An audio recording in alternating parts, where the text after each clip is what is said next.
Hi, my name is Rachel Maneri. The topic I'll be covering for my presentation is the conflict between Russia and Ukraine. The modules that I'll be referring to for this presentation regarding this conflict include module number 1, Liberalism versus Realism, module number 3, International Law and Human Rights, specifically the just war theory, and module number 4, Conflict.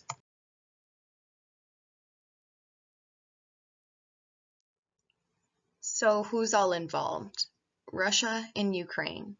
In 2014, Russian separatists invaded and took over Crimea, Ukraine.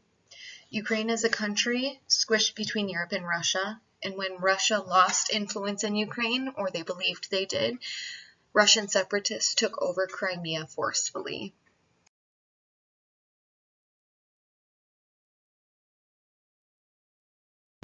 So why was Crimea targeted, and how did they take it?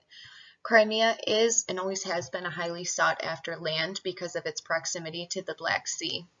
In February 2014, large numbers of armed men took over government buildings in Crimea. Although these men were forceful, there was no bloodshed during the process of taking over the city of Crimea.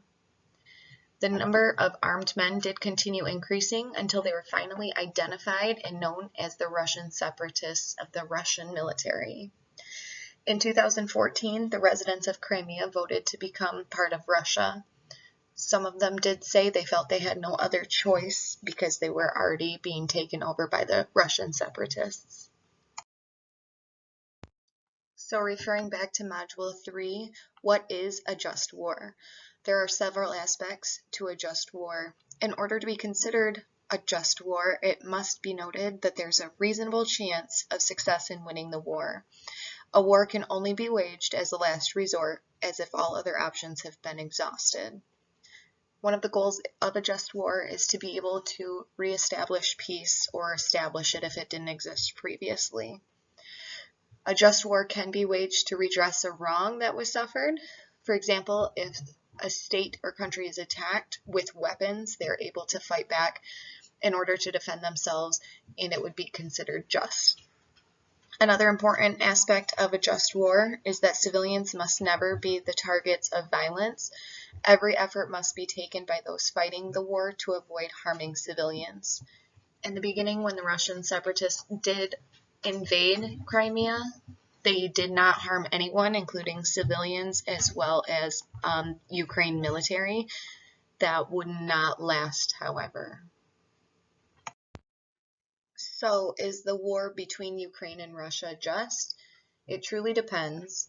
What it depends on is what side you're considering the conflict from. To consider the conflict occurring just or unjust, it depends on which perspective you choose to view it from. I'm viewing it from the Ukraine's perspective, and the war is absolutely just. Ukraine had no interest in violence or war until their citizens were attacked and their land was stolen from them. They were able to defend themselves and consider it just in the process. From the Russian separatist perspective, this war is extremely unjust. There are actually no rules under the just war theory that do apply. They attacked Ukraine military and citizens in order to take their land and successfully, unfortunately, took Crimea. They have blatantly and repeatedly ignored the ceasefire agreement to which they agreed to multiple times. They hold at least 90% of the violations occurring on a daily, nightly basis. And again, the ceasefire agreement was called the Minsk Agreement, and it was signed at least 2 times. Going back to Module 1, Liberalism versus Realism, how does it apply, if it does? For liberalism, the goal is to have cooperation and an ultimate goal of peace and unity. Liberalists see a threat towards any individual or state as a threat to all of them, and they will unify and come together as one if any of them are attacked. However, under realism is the belief that every state, nation, or individual is to fend for themselves. It's an understanding that they will not join in and help each other. Under realism, it is important for all states to have the same amount of power The theory is if everyone has equal power, equal military, equal everything, they won't turn on each other and start conflict because they already know what the other is capable of. So is what's happening in Ukraine from Russian separatists, is this considered liberalism or realism? I believe the realism theory is the most appropriate to describe the conflict occurring between Russia and Ukraine. Being so close in proximity and the loyalty and influence of Ukraine has been a tug of war between Russia and Europe. And instead of taking a united front, a conflict was born. So because of where Ukraine is located, there have been very pro-Europe or very pro-Russia citizens in Ukraine. They are a free country, they're independent, but even they don't see themselves that way. Sometimes they rely, or the surrounding countries feel as if they rely on either Russia or Europe. So being independent, they're just not viewed as such by their controlling neighbors. A liberalism approach would look quite different. The countries would have a united front and would have found an alternate option other than violence and conflict. Again, realism includes that every country or state must defend themselves. They will not have the help of their neighbors if they are attacked.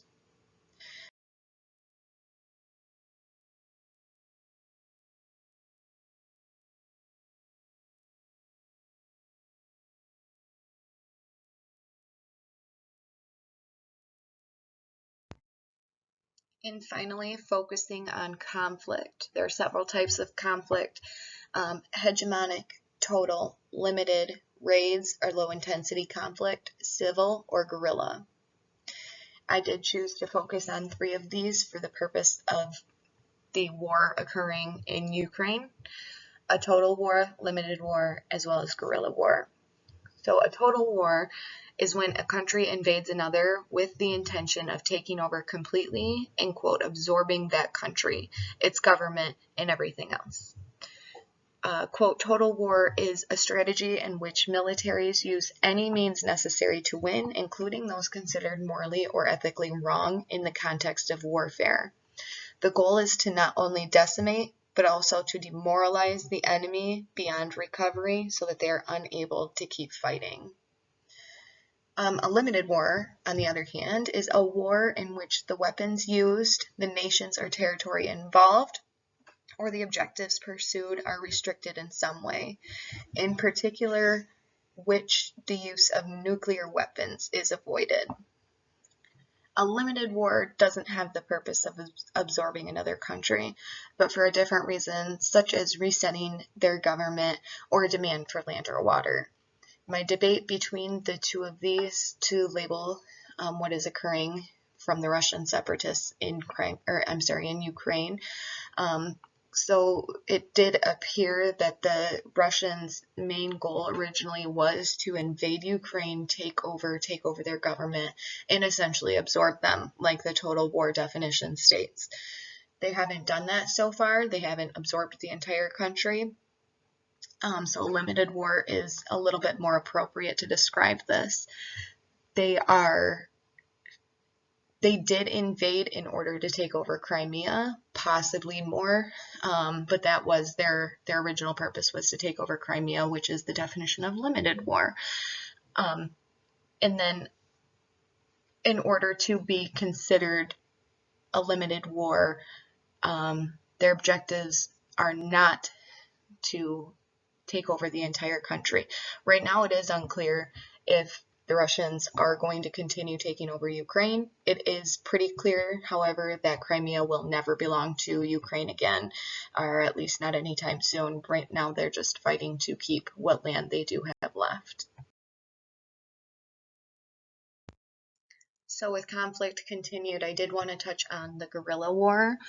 Guerrilla war is, quote, a type of warfare fought by irregulars in fast-moving, small-scale actions against orthodox military and police forces, and on occasion against rival insurgent forces.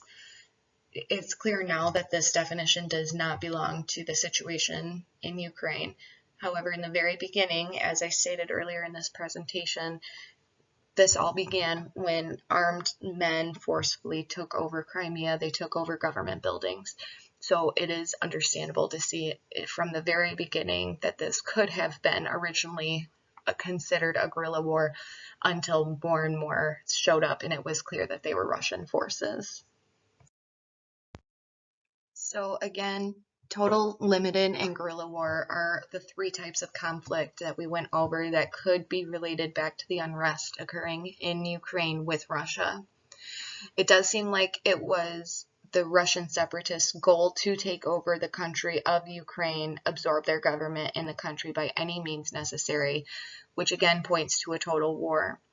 While it still may be their goal to take over Ukraine, the Russian military is extremely powerful and they have resources that Ukraine could only dream of.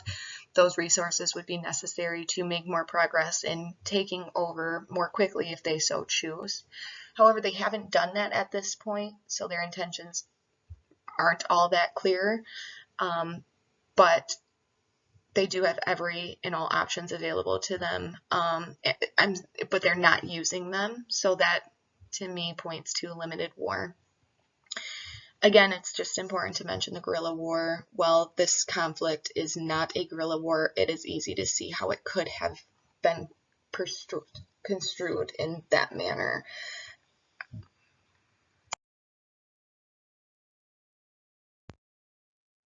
So in conclusion, the conflict between Ukraine and Russia is ongoing. There's truly no end in sight.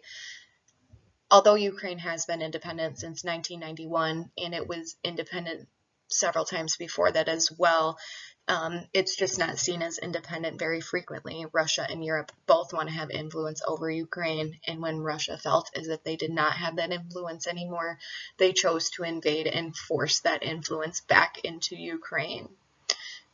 Again, from Ukraine's perspective, this is a just war. Though they don't have the largest military over the last several years, their military has gained experience in combat thanks to the Russian separatists, which has helped them greatly against Russia.